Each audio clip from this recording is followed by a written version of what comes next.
ពាក្យថាគោលដៅអ្នកទាំងអស់គ្នាអ្នកណាក៏មានដែរមិនថាអ្នកឬខ្ញុំមិនមានដូចគ្នាគ្រាន់តែថាគោលដៅរបស់យើងបែបណាគោលដៅយើងចង់រីកទៅលើឬគោលដៅរបស់យើងចង់នៅដដែលតែតែមានទេមែនអត់ទោះបីអ្នកទាំងអស់គ្នាធ្វើមិនធ្វើសម្រាប់ចិត្តក៏មិនសម្រាប់ចិត្តក៏អ្នកសម្រាប់ចិត្តដែរដោយសារគេអ្នកសម្រាប់ចិត្តគឺអ្នកក៏ធ្វើអ្នកមិនសម្រាប់ចិត្តក៏អ្នកធ្វើទៅតាមអ្វីដែលអ្នកមិនសម្រាប់ចិត្តនឹងឯងដូចគ្នាមិនថានៅកន្លែងណាក៏ដោយបើសិនជាអ្នកទាំងអស់គ្នាមើលគេ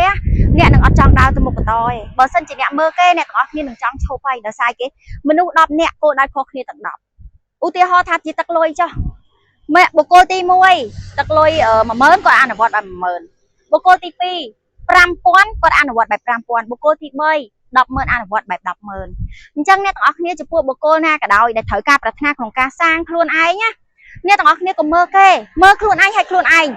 ម្សិលមិញធ្វើបានល្អនៅថ្ងៃហ្នឹងធ្វើឲ្យបានល្អជាងម្សិលមិញថ្ងៃហ្នឹងធ្វើល្អនៅធ្វើស្អែកធ្វើឲ្យល្អជាងថ្ងៃនេះហ្នឹងហើយគឺជាចំណុចមួយដែលគ្រូយន្តទីចង់ប្រាប់ថាអ្នកក៏មើលគេបើសិនជាមើលគេឈប់អ្នកក៏ចង់ឈប់ដូចគេដែរហើយគេអនុវត្តបែបគោលដៅ10000គេអនុវត្តបែប10000 1លានអនុវត្តបែប1លាន1សែនអនុវត្តបែប1សែនអញ្ចឹងបើសិនជាអ្នកទៅមើលគេអ្នកអនុវត្តធំជាងយើងឬទូជាងយើងអ្នកនឹងបាក់ទឹកចិត្តហើយយល់អីស៊ីអញ្ចឹងមិនថាគោលដៅរបស់យើងណាព្យាយាមអាប់ដេតខ្លួនឯងដូចសឡមួយឆ្នាំអញ្ចឹងបើសិនជាយើងខ្វះអីមួយណា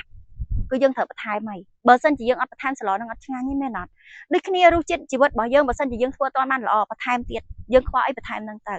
ដូចគេហៅថាអញ្ចេះពីមុនគ្រូយន្តអត់សូវចេះនិយាយទេដោយសារគេគិតថាខ្លួនឯងរៀនបានតិចគិតថាខ្លួនឯងប្រឹងផ្លូវចិត្តគេបែបណាបើខ្លួនឯងរៀនបានតិចហ្នឹងតែយើងព្យាយាមដឹងថាខ្លួនឯងខ្វះចំណុចហ្នឹងយើងព្យាយាមរៀនបន្តយើងព្យាយាមអាប់ដេតខ្លួនឯងបន្តហ្នឹងហើយគឺជាចំណុចមួយដែលគ្រូយន្តចង់ចែកម្លែកឲ្យគ្រូយន្តដើរមកដល់ចំណុចនេះគ្រូយន្តមានអ្នកលើកទឹកចិត្តច្រើនណាជាពិសេសបងហើយនឹងស្វាមីអ្នកទាំងអស់គ្នាពេលដែលយើងដួលពេលដែលយើងពិបាកណាយើងទៀមទាឲ្យបុគ្គលម្នាក់ទៀតមកលើកទឹកចិត្តយើងសូម្បីតែពាក្យនិយាយក៏អាចធ្វើឲ្យយើងមានកម្លាំងចិត្តដើរតដែរអញ្ចឹងទៅរកបុគ្គលដែលមានគោលដៅដូចយើងឬចិត្តដូចយើងឬបុគ្គលដែលចង់ឃើញយើងល្អពិតណាទៅនិយាយជាមួយគាត់យ៉ាងណាគាត់ក៏មានកលឹះដោះស្រាយឲ្យអ្នកទាំងអស់គ្នាដែរកលឹះក្នុងការឲ្យអ្នកទាំងអស់គ្នាមានកម្លាំងទឹកចិត្តដើរទៅមុខបន្តយល់អីស៊ីអញ្ចឹងទៅមើលតាបុគ្គលរូបនោះជាអ្នកណាដោយក្តីស្រឡាញ់